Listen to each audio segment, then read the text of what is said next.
लगे छी अपने सबके मिथिला संस्कार पर स्वागत करै छी।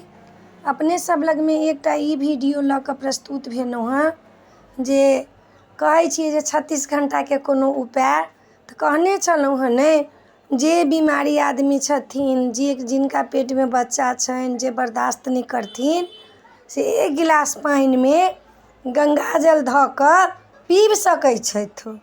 एकरा ला कोनो दिक्कत नहीं छै, चाहे अहाँ मंगल के साँझ तक पीबू चाहे बुध के साँझ तक पीबू।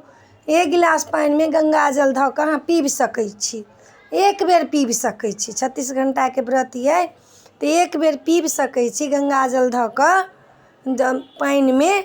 1 गिलास पानी में गंगाजल धऽ कऽ पीब सकै छी, फलाहार नहीं, दाँत लऽ कऽ किछु खायके नहीं, पानी पीब सकै छी। पानी पीबऽ के तऽ देने छै पंडित सब, कहने छलहुँ हँ तऽ पानी पीब सकै छी। 36 घंटा के ही एकटा उपाय छै जे बर्दाश्त नहीं है तऽ पानी पीब सकै छी। आ जे नहियो बीमार छी तऽ की करब, एकटा खर के तोड़ि लेब, 1 गिलास पानी गंगाजल धऽ कऽ पी लेब तऽ पूरा गंगाजल भऽ जायत।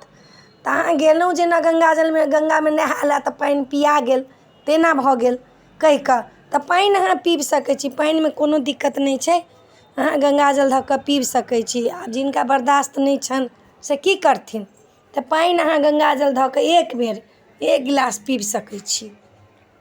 एक बेर अहाँ पीब सकै छी, ओहि ला कोनो दिक्कत नहीं। तऽ एहि वीडियो में इएह है। अपने सबके नीक लागत चैनल सब्सक्राइब करब, लाइक करब, कहऽ के नहीं बिसरब। जय मिथिला, जय माता जी।